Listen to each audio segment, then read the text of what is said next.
ഓം ശ്രീ മുത്തശ്ശാവിഷമായ സ്വാമി നമ. ഭഗവാന് നമ്മൾ മന്ത്രോപാസന കൊണ്ട് നമ്മൾ സേവ കൊടുക്കുന്നുണ്ട്.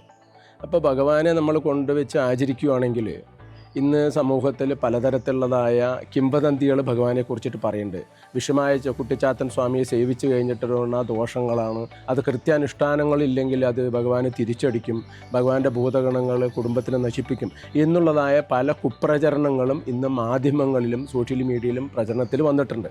അപ്പോൾ സ്വാമിയെ സേവിക്കുന്നവർക്ക്, സ്വാമിയെ സേവിച്ച് ഭഗവാനെ പ്രീതിപ്പെടുത്തുന്നതായ ഓരോരോ ഭക്തന്മാർക്കും അവരുടെ ഉദ്ദേശകാര്യ നിവൃത്തി, അത് പറഞ്ഞാൽ അവരുടെ കുടുംബത്തിൻ്റെ ഒരു രക്ഷകനായിട്ട്, ആ കുടുംബത്തിലെ ശ്രേഷ്ഠത, അതേ കുടുംബത്തിൽ വേണ്ടുന്നതായ ഐശ്വര്യാദി അനുഭവങ്ങൾ ഭഗവാൻ ആ ഭവനത്തിലിരുന്നു കൊണ്ട് ആ സേവിക്കുന്ന ഭക്തന് കൊടുക്കാറുണ്ട്.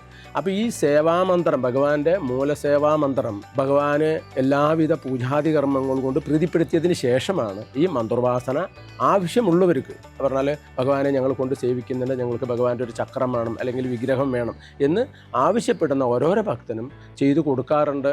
അത് കൊടുക്കുന്നതിനായ ഗുണങ്ങൾ എന്താണെന്ന് പറഞ്ഞു കഴിഞ്ഞിട്ടുണ്ടെങ്കിൽ അവരുടെ കുടുംബത്തിൽ വെച്ച് ഭഗവാൻ ആചരിക്കുകയും ഭഗവാൻ അവരിൽ സംപ്രീതനായി അവർക്ക് വേണ്ടുന്നതായ സുഖാദി അനുഭവങ്ങൾ, അത് സമ്പത്താവാം, പിന്നെ കുടുംബത്തിലെ ശ്രേഷ്ഠതാവാം, കച്ചവടമാകാം, പിന്നെ മറ്റുള്ള എന്താ പറഞ്ഞാൽ ഉദ്ദേശകാര്യം ഓരോരോ ഭക്തന്മാർക്കും അവരുടെ താല്പര്യങ്ങൾ പലതരത്തിലായിരിക്കും. ആ താല്പര്യങ്ങൾ എന്താണോ അവർക്കുള്ളത് അത് ഭഗവാൻ എന്ത് ചെയ്യുന്നു, ഭഗവത് സേവയിൽ കൂടെ അല്ലെങ്കിൽ ഭഗവാനെ നമ്മൾ വീട്ടിൽ കൊണ്ട് വെച്ച് ആചരിക്കുന്നതോട് കൂടെ ആ ഭക്തന്മാർക്ക് കാര്യങ്ങൾ ഭഗവാൻ നിവൃത്തിയാക്കി കൊടുക്കുന്നു.